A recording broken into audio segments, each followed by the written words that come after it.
O milagre de Fátima. Dia 13 de outubro de 1917, o sol dançou diante de mais de 70 mil pessoas.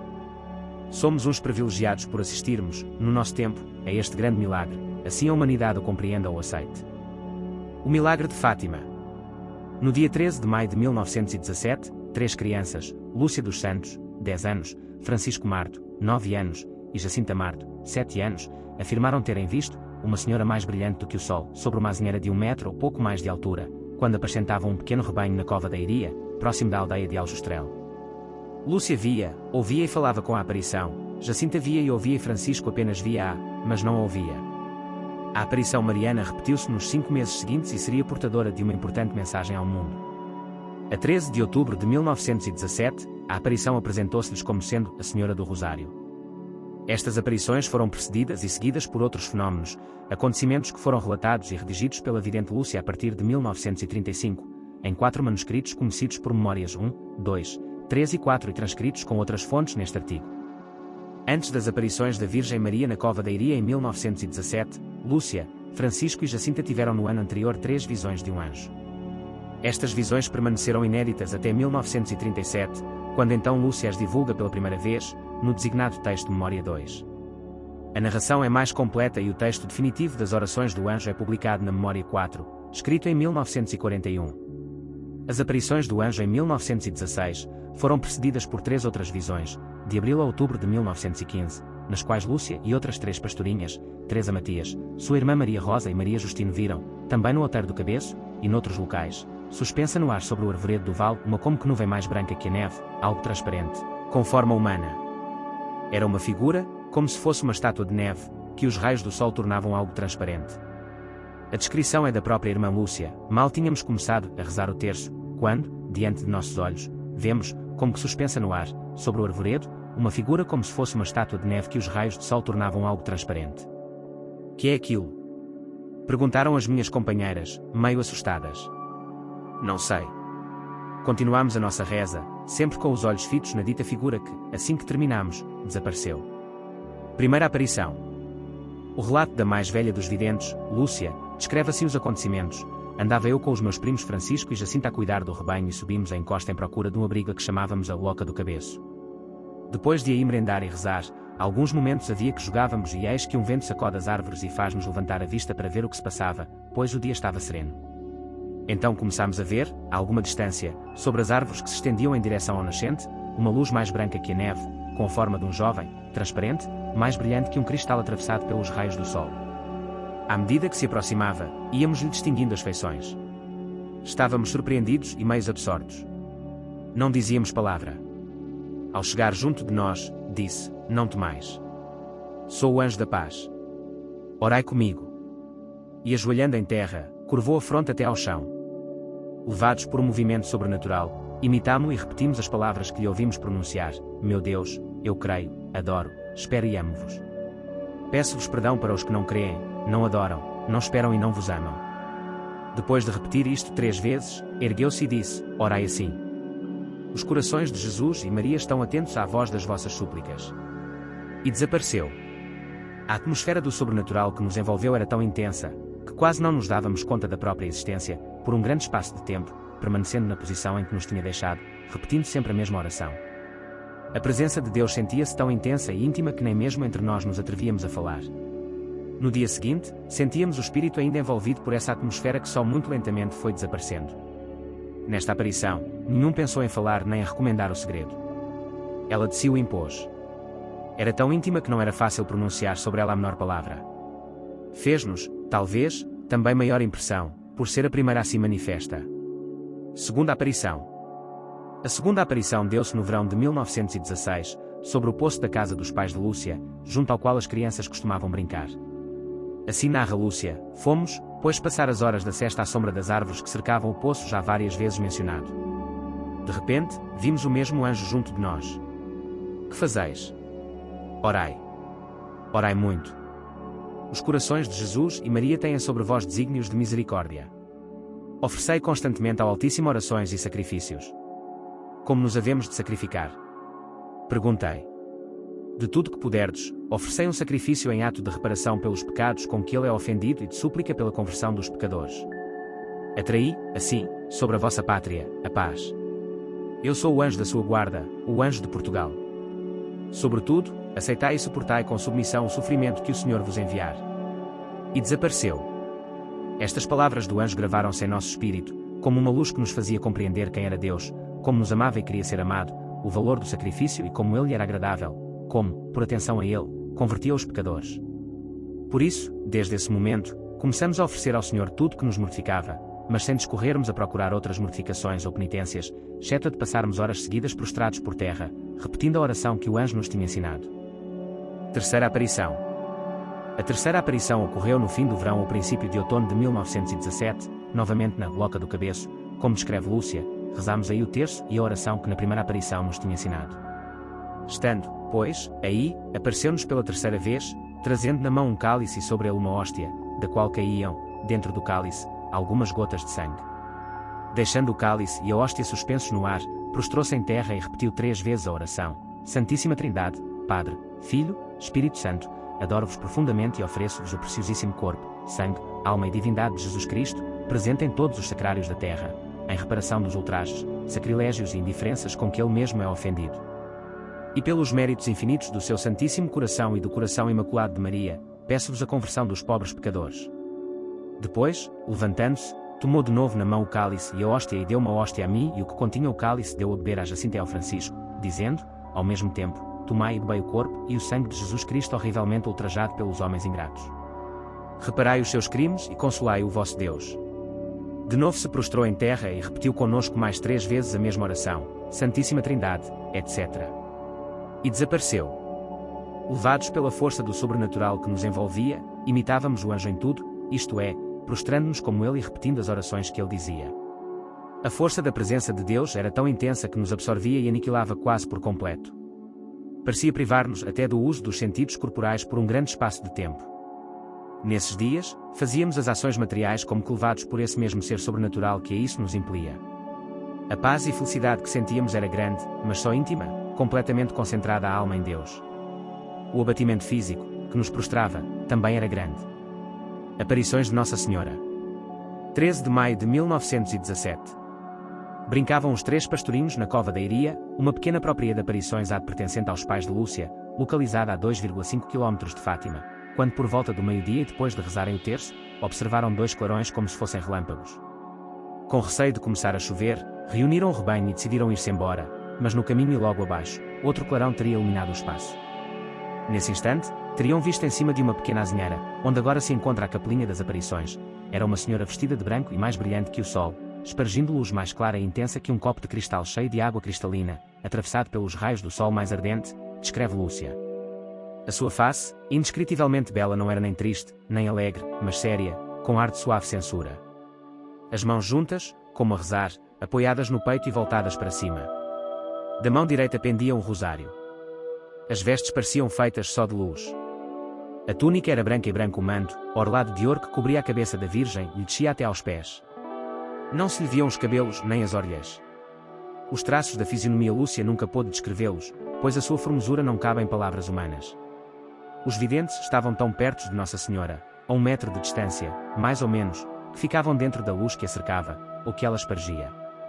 O colóquio inicia-se da seguinte maneira: Nossa Senhora, não tenhais medo.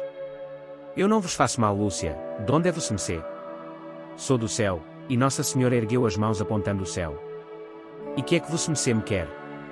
Vim para vos pedir que venhais aqui 6 meses seguidos, no dia 13, a esta mesma hora. Depois vos direi quem sou e o que quero. Depois voltarei ainda aqui uma 7ª vez. E eu também vou para o céu. Sim, vais. E a Jacinta? Também. E o Francisco? Também, mas tem que rezar muitos terços. A Maria das Neves já está no céu. Lúcia referia-se a uma mulher que tinha morrido recentemente. Sim, está. E a Amélia? Estará no purgatório até ao fim do mundo.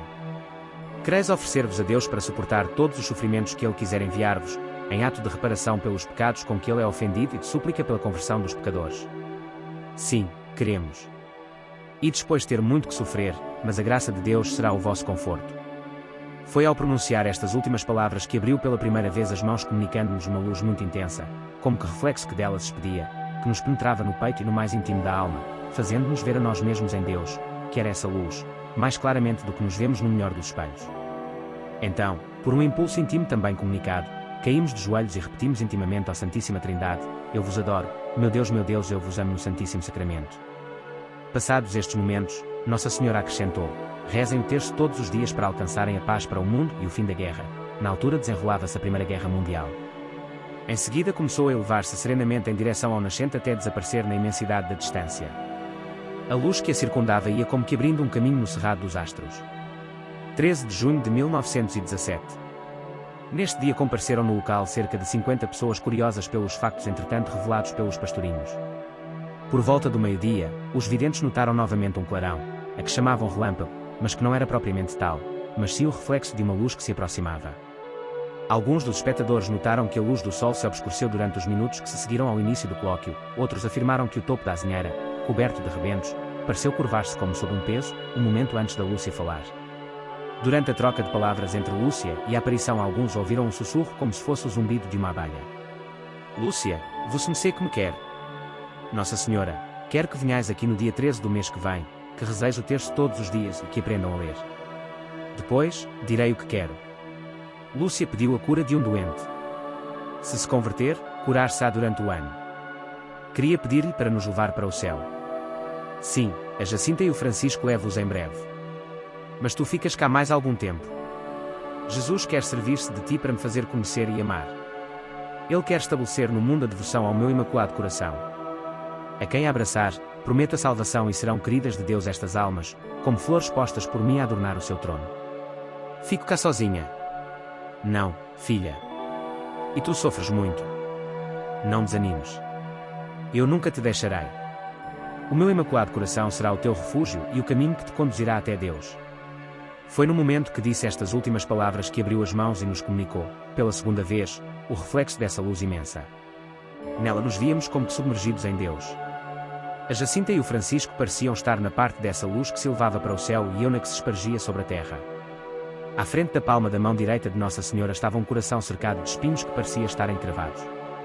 Compreendemos que era o Imaculado Coração de Maria ultrajado pelos pecados da humanidade que queria reparação. Quando se desvaneceu esta visão, a Senhora, envolta ainda na luz que de ela irradiava, elevou-se da arvorezinha sem esforço, suavemente na direção do leste até desaparecer de todo. Algumas pessoas mais próximas notaram que os rebentos do topo da azinheira estavam tombados na mesma direção, como se as vestes da Senhora os tivessem arrastado. Só algumas horas mais tarde retomaram a posição natural. 13 de julho de 1917. Ao dar-se a terceira aparição, uma nuvenzinha acinzentada pairou sobre a azinheira, o sol ofuscou-se, uma aragem fresca soprou sobre a serra, embora se estivesse em pleno verão.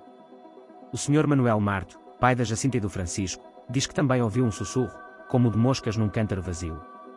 Os videntes viram o reflexo da costumada luz e, em seguida, Nossa Senhora sobre a carrasqueira. Lúcia, você me sei que me quer. Nossa Senhora, quero que venhais aqui no dia 13 do mês que vem, que continuem a rezar o terço todos os dias, em honra de Nossa Senhora do Rosário para obter a paz do mundo e o fim da guerra, porque só ela lhes poderá valer. Queria pedir-lhe para nos dizer quem é, para fazer o milagre com que todos acreditem que Vosso Messê nos aparece. Continuem a vir aqui todos os meses. Em outubro direi quem sou, o que quero e farei o milagre que todos hão de ver para acreditarem. Lúcia apresenta então uma série de pedidos de conversões, curas e outras graças.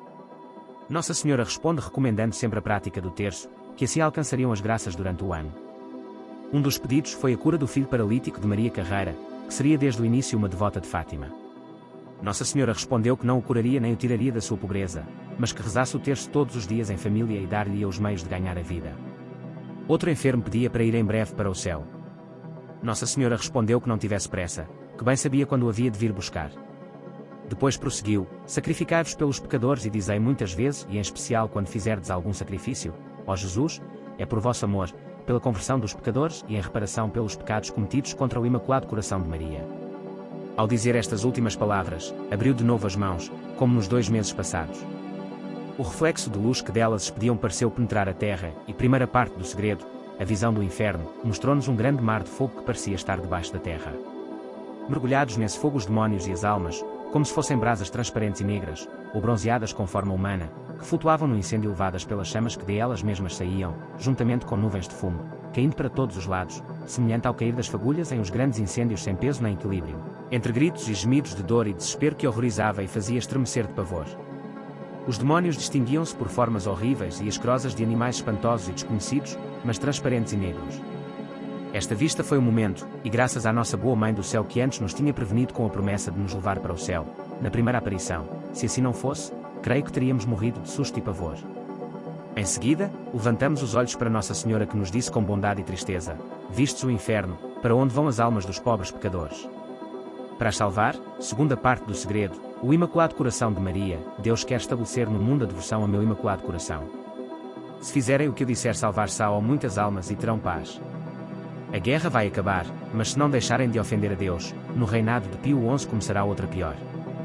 Quando virdes uma noite, alumiada por uma luz desconhecida, sabei que é o grande sinal que Deus vos dá de que vai a punir o mundo de seus crimes, por meio da guerra, da fome e de perseguições à Igreja e ao Santo Padre. Para a impedir, virei pedir a consagração da Rússia a meu Imaculado Coração e a comunhão reparadora nos primeiros sábados. Se atenderem aos meus pedidos, a Rússia se converterá e terão paz, se não, espalhará seus erros pelo mundo, promovendo guerras e perseguições à Igreja, os bons serão martirizados, o Santo Padre terá muito que sofrer, várias nações serão aniquiladas. Por fim o meu Imaculado Coração triunfará. O Santo Padre consagrar-me à Rússia, que se converterá, e será concedido ao mundo algum tempo de paz. Em Portugal se conservará sempre o dogma da fé. Então vimos, terceira parte do segredo, o atentado ao Papa, ao lado esquerdo de Nossa Senhora um pouco mais alto um anjo com uma espada de fogo na mão esquerda, ao cintilar, soltava chamas que pareciam incendiar o mundo, mas apagavam-se com o contacto do brilho que da mão direita expedia Nossa Senhora ao seu encontro. O anjo apontando com a mão direita para a terra, com voz forte dizia: penitência, penitência, penitência. E vimos numa luz imensa que é Deus, algo semelhante a como se vêem as pessoas no espelho quando lhe passam por diante, um bispo vestido de branco, tivemos o pressentimento de que era o Santo Padre. Vários outros bispos, sacerdotes, religiosos e religiosas subiam uma escabrosa montanha, no cimo da qual estava uma grande cruz de troncos toscos como se fora de sobreiro com a casca. O Santo Padre, antes de chegar aí, atravessou uma grande cidade meio em ruínas, e meio trêmulo com andar vacilante, acabrunhado de dor e pena, ia orando pelas almas dos cadáveres que encontrava pelo caminho. Chegado ao cimo do monte, prostrado de joelhos aos pés da grande cruz, foi morto por um grupo de soldados, que lhe dispararam vários tiros e setas, e assim mesmo foram morrendo uns tras dos outros os bispos, sacerdotes, religiosos e religiosas e várias pessoas seculares, cavalheiros e senhoras de várias classes e posições. Sob os dois braços da cruz estavam dois anjos, cada um com um regador de cristal na mão. Neles recolhiam o sangue dos mártires e com ele regavam as almas que se aproximavam de Deus. Terminada esta visão, disse Nossa Senhora: isto não o digais a ninguém. Ao Francisco sim, podeis dizê-lo. Quando rezardes o terço, dizei depois de cada mistério: ó meu Jesus, perdoai-nos e livrai-nos do fogo do inferno, levai as almas todas para o céu, principalmente aquelas que mais precisarem. Vossa-me não me quer mais nada. Não. Hoje não te quero mais nada. E como de costume, começou a elevar-se em direção ao nascente, até desaparecer na imensa distância do firmamento. Ouviu-se então um trovão, indicando que a aparição cessara. 19 de agosto de 1917. No dia 13 de agosto, quando deveria dar-se a quarta aparição, os videntes não puderam ir à Cova da Iria, pois foram raptados pelo então administrador do Conselho de Vila Nova de Orém, Artur de Oliveira Santos, um republicano anticlerical e maçom que à força quis arrancar-lhes o segredo. Nesse dia, juntou-se uma grande multidão que aguardava pela aparição. Por volta do meio-dia, ouviu-se um trovão, ao qual se seguiu o relâmpago, tendo os espectadores notado uma pequena nuvem branca que pairou alguns minutos sobre a azinheira. Observaram-se também fenómenos de coloração, de diversas cores, nos rostos das pessoas, das roupas, das árvores e do chão. As crianças continuaram em cativeiro e, apesar das várias ameaças físicas de que foram alvo, permaneceram inabaláveis e nada revelaram. Na manhã do dia 15 de agosto e a seguir ao interrogatório final, foram então libertadas e regressaram a Fátima. No dia 19 de agosto de 1917, Lúcia estava com Francisco e seu irmão João no lugar dos Valinhos, uma propriedade de um dos seus tios e que dista uns 500 metros de Aljustrel. Pelas 4 horas da tarde, começaram a produzir-se as alterações atmosféricas que precederam as aparições anteriores, uma súbita diminuição da temperatura e um esmorecimento do sol. Lúcia, sentindo que alguma coisa de sobrenatural se aproximava e os envolvia, pediu ao primo João para chamar rapidamente a Jacinta, a qual chegou a tempo de ver Nossa Senhora que, anunciada, como das outras vezes, por um reflexo de luz, apareceu sobre uma azinheira, um pouco maior que a da Cova da Iria. Lúcia, que é que vossa me quer? Nossa Senhora, quero que continueis a ir à Cova da Iria no dia 13, que continueis a rezar o terço todos os dias. No último mês farei o milagre para que todos acreditem. Que é que você quer que se faça ao dinheiro que o povo deixa na cova da Iria? Façam 2 andores, um leva-o tu com a Jacinta e mais 2 meninas, o outro que o leva o Francisco com mais 3 meninos. O dinheiro dos andores é para a festa de Nossa Senhora do Rosário e o que sobrar é para a ajuda de uma capela que hão de mandar fazer. Queria pedir-lhe a cura de alguns doentes. Sim, alguns curarei durante o ano. E tomando um aspecto mais triste, recomendou-lhes novamente a prática da mortificação. Rezai muito e fazei sacrifícios pelos pecadores, que vão muitas almas para o inferno por não haver quem se sacrifique e peça por elas. E, como de costume, começou a elevar-se em direção ao nascente. Os videntes cortaram ramos da árvore sobre a qual Nossa Senhora lhes tinha aparecido e levaram-nos para casa.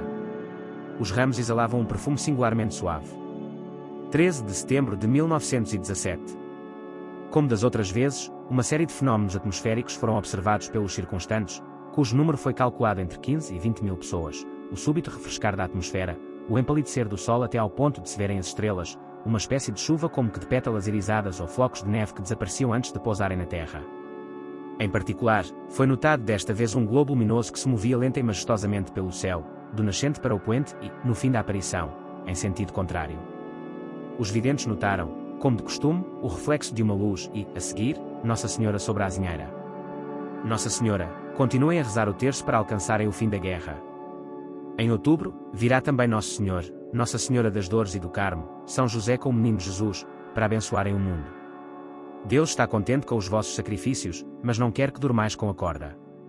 Trazei-a só durante o dia. Lúcia, tem-me pedido para lhe pedir muitas coisas, a cura de alguns doentes, de um surdo-mudo. Sim, alguns curarei. Outros não. Em outubro farei o milagre para que todos acreditem. E começando a elevar-se, desapareceu como de costume. 13 de outubro de 1917. De acordo com os relatos da época, milhares de pessoas assistiram ao milagre do sol, em Fátima, no dia 13 de outubro de 1917. Devido ao facto de os pastorinhos terem revelado que a Virgem Maria iria fazer um milagre neste dia para que todos acreditassem, estavam presentes na cova da Iria cerca de 50 mil pessoas, segundo os relatos da época. Chovia com abundância e a multidão aguardava as 3 crianças nos terrenos enlameados da serra. Lúcia assim descreve estes acontecimentos na Memória 4, saímos de casa bastante cedo, contando com as demoras do caminho. O povo era em massa. A chuva, torrencial. Minha mãe, temendo que fosse aquele o último dia da minha vida, com o coração retalhado pela incerteza do que iria acontecer, quis acompanhar-me. Pelo caminho, as cenas do mês passado, mais numerosas e comovedoras. Nem a lamaceira dos caminhos impedia essa gente de se ajoelhar na atitude mais humilde e suplicante. Chegados à cova de Iria, junto da carrasqueira, levada por um movimento interior, pedi ao povo que fechasse os guarda-chuvas para rezarmos o terço. Pouco depois, vimos o reflexo da luz e, em seguida, Nossa Senhora sobre a carrasqueira. Lúcia, que é que você me quer? Nossa Senhora, quero dizer-te que façam aqui uma capela em minha honra. Sou a Senhora do Rosário, que continuem sempre a rezar o terço todos os dias. A guerra vai acabar e os militares voltarão em breve para suas casas. Eu tinha muitas coisas para lhe pedir, se curavam os doentes e se convertiam os pecadores, etc. Uns, sim, outros, não. É preciso que se emendem, que peçam perdão dos seus pecados. E tomando um aspecto mais triste, não ofendam mais a Deus Nosso Senhor que já está muito ofendido.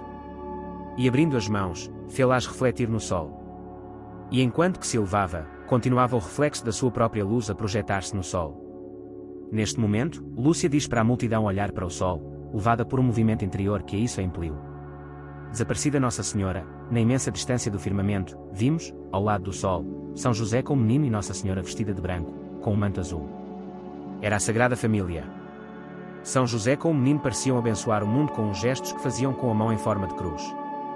Pouco depois, desvanecida esta aparição, vi Nosso Senhor acabrunhado de dor a caminho do Calvário e Nossa Senhora que me dava a ideia de ser Nossa Senhora das Dores. Página da edição de 29 de outubro de 1917 da Ilustração Portuguesa com uma reportagem sobre o milagre. Lúcia via apenas a parte superior do corpo de Nosso Senhor e Nossa Senhora não tinha a espada no peito. Nosso Senhor parecia abençoar o mundo da mesma forma que São José. Desvaneceu-se esta aparição e pareceu-me ver ainda Nossa Senhora, em forma semelhante a Nossa Senhora do Carmo, com o menino Jesus ao colo. 13 de outubro de 1917, a última aparição de Nossa Senhora de Fátima. Dia 13 de outubro de 1917, o sol dançou diante de mais de 70 mil pessoas. Somos uns privilegiados por assistirmos, no nosso tempo, a este grande milagre, assim a humanidade o compreenda ou aceite. Em outubro farei o milagre, para que todos acreditem, disse Nossa Senhora aos 3 pastorinhos de Fátima, em 13 de setembro. O milagre do sol. Para que todos acreditem. 13 de outubro de 1917, o sol dançou na cova da Iria. O significado e o alcance daquele acontecimento são, obviamente, muito maiores do que a própria mensagem de Fátima, a salvação das almas que Cristo comprou com o seu sangue na cruz. Em outubro farei o milagre, para que todos acreditem, disse Nossa Senhora aos 3 pastorinhos de Fátima, em 13 de setembro. O milagre do sol, como ficou conhecido o evento sobrenatural que se deu na cova da Iria, um mês depois, transformou o que era uma mera revelação privada em um autêntico apelo de Cristo à sua Igreja. Não só o conteúdo da mensagem de Fátima dizia respeito à Igreja do mundo inteiro, afinal, quem está dispensado de rezar o rosário ou fazer penitência pela conversão dos pecadores, como a sua própria comprovação se deu publicamente, de maneira extraordinária. No dia 13 de outubro de 1917, o sol dançou diante de mais de 70.000 pessoas, homens e mulheres, pobres e abastados, sábios e ignorantes, crentes e descrentes. No dizer de um eminente professor de ciências de Coimbra, o que aconteceu naquele dia foi que o sol girou sobre si mesmo num rodopio louco. Houve também mudanças de cor na atmosfera e, por fim, o sol, girando loucamente, parecia de repente soltar-se do firmamento e, vermelho como o sangue, avançar ameaçadamente sobre a terra como se fosse para nos esmagar com o seu peso enorme e abrasador. O parecer do Dr. José Maria de Almeida Garrett se conclui com uma perplexidade. Tenho que declarar que nunca, antes ou depois de 13 de outubro, observei semelhante fenómeno solar ou atmosférico. Para o povo mais simples, o milagre se resume em bem menos palavras. Simplesmente, o sol dançou. Mais do que descrever fisicamente o fenómeno, o que interessava à maioria das pessoas era o que não se podia ver, mas que ficara patente por aquela portentosa obra que eles tinham diante dos olhos. Nossa Senhora verdadeiramente apareceu a 3 humildes pastorinhos em Fátima. A Lúcia, Jacinta e Francisco, de facto, mais do que ver o físico e pressentir o espiritual, foi dada uma visão bem mais abrangente da realidade, a Virgem. Abrindo as mãos, faz refletir no sol. E enquanto que se elevava, continuava o reflexo da sua própria luz a projetar-se no sol.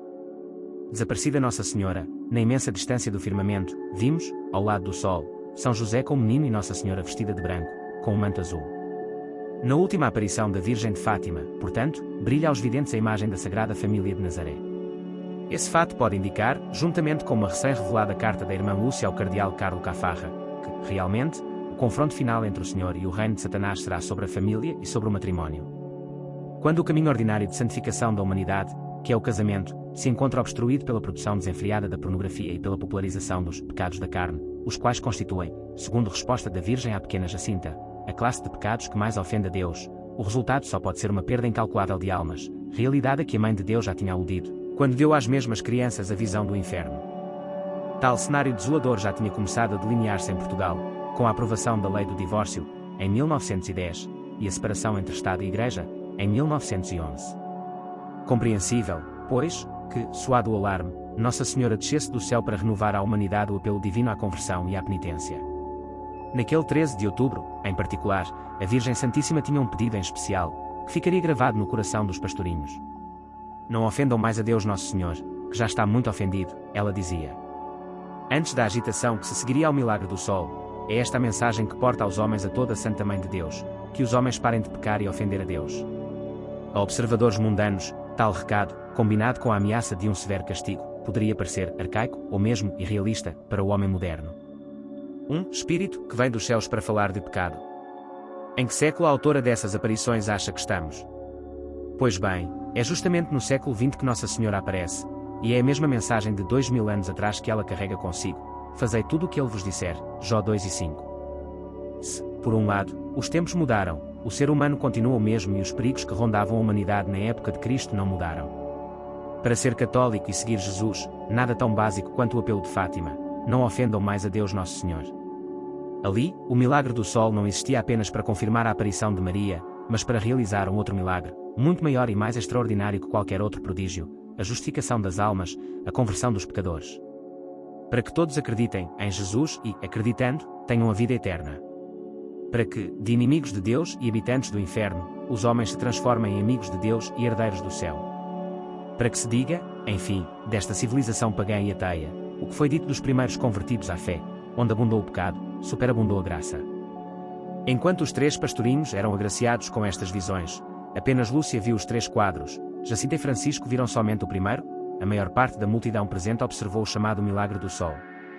A chuva que caía cessou, as nuvens entreabriram-se deixando ver o sol, assemelhando-se a um disco de prata fosca, podia fitar-se sem dificuldade sem cegar. A imensa bola começou a girar vertiginosamente sobre si mesma como uma roda de fogo. Depois, os seus bordos tornaram-se escarlates e deslizou no céu, como um redemoinho, espargindo chamas vermelhas de fogo. Essa luz refletia-se no solo, nas árvores, nas próprias faces das pessoas e nas roupas, tomando tonalidades brilhantes e diferentes cores. Animado 3 vezes por um movimento louco, o globo de fogo pareceu tremer, sacudir-se e precipitar-se em zigue-zague sobre a multidão aterrorizada. Tudo durou uns 10 minutos. Finalmente, o sol voltou em zigue-zague para o seu lugar e ficou novamente tranquilo e brilhante. Muitas pessoas notaram que as suas roupas, ensopadas pela chuva, tinham secado subitamente. Tal fenómeno foi testemunhado por milhares de pessoas, até mesmo por outras que estavam a quilómetros do lugar das aparições. O relato foi publicado na imprensa por diversos jornalistas que ali se deslocaram e que foram também eles, testemunhas do acontecimento. Aparições particulares a Jacinta. Jacinta vê o Santo Padre. Lúcia assim relata na sua terceira memória: um dia, fomos passar as horas da sesta para junto do poço de meus pais. A Jacinta sentou-se nas lajes do poço, o Francisco, comigo, foi procurar o mel silvestre nas silvas de um silvado de uma ribanceira que aí havia. Passado um pouco de tempo, a Jacinta chama por mim: não viste o Santo Padre? Não. Não sei como foi. Eu vi o Santo Padre em uma casa muito grande, de joelhos, diante de uma mesa, com as mãos na cara, a chorar. Fora da casa estava muita gente e uns atiravam-lhe pedras, outros rogavam-lhe pragas e diziam-lhe muitas palavras feias. Coitadinho do Santo Padre. Temos que pedir muito por ele. Em outra ocasião, fomos para a Lapa do Cabeço. Chegados aí, prostrámo-nos por terra, a rezar as orações do anjo. Passado algum tempo, a Jacinta ergue-se e chama por mim: não vês tanta estrada, tantos caminhos e campos cheios de gente, a chorar com fome, e não tem nada para comer. E o Santo Padre em uma igreja, diante do Imaculado Coração de Maria, a rezar. E tanta gente a rezar com ele. Visões da guerra. Um dia fui à sua casa, para estar um pouco com ela. Encontrei-a sentada na cama, muito pensativa. Jacinta, que estás a pensar? Na guerra que há de vir. Há de morrer tanta gente. E vai quase toda para o inferno. Hão de ser arrasadas muitas casas e mortos muitos padres. Tratava-se da Segunda Guerra Mundial. Olha, eu vou para o céu. E tu, quando vires, de noite, essa luz que aquela senhora disse que vem antes, foge para lá também. Não vês que para o céu não se pode fugir? É verdade. Não podes. Mas não tenhas medo. Eu, no céu, hei de pedir muito por ti, por o Santo Padre, por Portugal, para que a guerra não venha para cá, e por todos os sacerdotes. Visitas de Nossa Senhora. A 23 de dezembro de 1918, Francisco e Jacinta adoeceram ao mesmo tempo. Indo visitá-los, Lúcia encontrou Jacinta no auge da alegria. Na sua primeira memória, Lúcia conta: um dia mandou-me chamar, que fosse junto dela depressa. Lá fui, correndo. Nossa Senhora veio-nos ver e diz que vem buscar o Francisco muito breve para o céu. E a mim perguntou-me se queria ainda converter mais pecadores. Disse-lhe que sim. Disse-me que ia para um hospital, que lá sofreria muito, sofresse pela conversão dos pecadores, em reparação dos pecados contra o Imaculado Coração de Maria e por amor de Jesus. Perguntei se tu ias comigo. Disse que não. Isto é o que me custa mais. Disse que ia minha mãe levar-me e, depois, fico lá sozinha. Em fins de dezembro de 1919, de novo a Santíssima Virgem se dignou visitar a Jacinta, para ir anunciar novas cruzes e sacrifícios. Deu-me a notícia e dizia-me: disse-me que vou para Lisboa, para outro hospital, que não te torno a ver, nem os meus pais, que, depois de sofrer muito, morro sozinha, mas que não tenha medo, que me vai lá ela buscar para o céu. Durante a sua permanência de 18 dias no hospital em Lisboa, Jacinta foi favorecida com novas visitas de Nossa Senhora, que lhe anunciou o dia e a hora em que haveria de morrer. 4 dias antes de a levar para o céu, a Santíssima Virgem tirou-lhe todas as dores. Nas vésperas da sua morte, alguém lhe perguntou se queria ver a mãe, ao que ela respondeu: a minha família durará pouco tempo e em breve se encontrarão no céu. Nossa Senhora aparecerá outra vez, mas não a mim, porque com certeza morro, como ela me disse. Aparições particulares a Lúcia. 15 de junho de 1921, conforme anotado na 4ª memória da irmã Lúcia, página 173, esta foi a 7ª aparição prometida em 13 de maio de 1917. Aconteceu nas vésperas da partida de Lúcia para o Colégio de Vilar no Porto, quando ela se despedia dos locais das aparições. Foi uma aparição com uma mensagem pessoal para a vidente que, por isso, não a revelou. 10 de dezembro de 1925, encontrando-se Lúcia na sua cela, na casa das religiosas Doroteias em Pontevedra, apareceu-lhe a Santíssima Virgem, ao lado, suspenso em uma nuvem luminosa, um menino. A Santíssima Virgem, pondo-lhe no ombro a mão e mostrando, ao mesmo tempo, um coração que tinha na outra mão, cercado de espinhos. Ao mesmo tempo, disse o menino: tem pena do coração de tua Santíssima Mãe que está coberto de espinhos que os homens ingratos a todos os momentos lhe cravam sem haver quem faça um ato de reparação para os tirar. Em seguida, disse a Santíssima Virgem: olha, minha filha, o meu coração cercado de espinhos que os homens ingratos a todos os momentos me cravam, com blasfémias e ingratidões. Tu, ao menos, vê-de-me consolar e diz que todos aqueles que durante 5 meses, ao 1 graus sábado, se confessarem, recebendo a Sagrada Comunhão, rezarem um terço e me fizerem 15 minutos de companhia, meditando nos 15 mistérios do Rosário, com o fim de me desagravar, eu prometo assistir-lhes, na hora da morte, com todas as graças necessárias para a salvação dessas almas. 15 de fevereiro de 1926, neste dia encontrava-se Lúcia no pátio que dá para a rua da mesma casa das religiosas Doroteias. Apareceu-lhe, de novo, o menino Jesus. Perguntou se já tinha espalhado a devoção à sua Santíssima Mãe. A vidente expôs-lhe as dificuldades apresentadas pelo seu confessor e que a Madre Superiora estava pronta a propagá-la, mas que o confessor tinha dito que ela, só, nada podia. Jesus respondeu: é verdade que a tua Superiora, só nada pode, mas, com a minha graça, pode tudo. Lúcia apresentou a Jesus a dificuldade que tinham algumas pessoas em se confessar ao sábado e pediu para ser válida a confissão de 8 dias. Jesus respondeu: sim, pode ser de muitos mais ainda, contanto que, quando me receberem, estejam em graça e que tenham a intenção de desagravar o Imaculado Coração de Maria. Ela perguntou: meu Jesus, as que se esquecerem de formar essa intenção? Jesus respondeu: podem formá-la na outra confissão seguinte, aproveitando a primeira ocasião que tiverem de se confessar. 13 de junho de 1929, Lúcia assim relata esta aparição: eu tinha pedido e obtido licença das minhas superioras e confessor para fazer a hora santa das 11 à meia-noite, de quintas para sextas-feiras. Estando uma noite só, ajoelhei-me entre a balaustrada, no meio da capela, a rezar, prostrada, as orações do anjo. Sentindo-me cansada, ergui-me e continuei a rezá-las com os braços em cruz. A única luz era a da lâmpada. De repente iluminou-se toda a capela com uma luz sobrenatural e sobre o altar apareceu uma cruz de luz que chegava até ao teto. Em uma luz mais clara via-se, na parte superior da cruz, uma face de homem com corpo até à cinta, sobre o peito uma pomba também de luz e, pregado na cruz, o corpo de outro homem. Um pouco abaixo da cinta, suspenso no ar, via-se um cálice e uma hóstia grande, sobre a qual caíam algumas gotas de sangue que corriam pelas faces do crucificado e de uma ferida do peito. Escorregando pela hóstia, essas gotas caíam dentro do cálice. Sob o braço direito da cruz estava Nossa Senhora. Era Nossa Senhora de Fátima com o seu Imaculado Coração na mão esquerda, sem espada nem rosas, mas com uma coroa de espinhos e chamas. Sob o braço esquerdo, umas letras grandes, como se fossem de água cristalina que corresse para cima do altar, formavam estas palavras: graça e misericórdia. Compreendi que me era mostrado o mistério da Santíssima Trindade e recebi luzes sobre este mistério que não me é permitido revelar. Depois Nossa Senhora disse-me: é chegado o momento em que Deus pede para o Santo Padre fazer, em união com todos os bispos do mundo, a consagração da Rússia ao meu Imaculado Coração, prometendo salvá-la por este meio. São tantas as almas que a justiça de Deus condena por pecados contra mim cometidos que venho pedir reparação. Sacrifica-te por esta intenção e ora.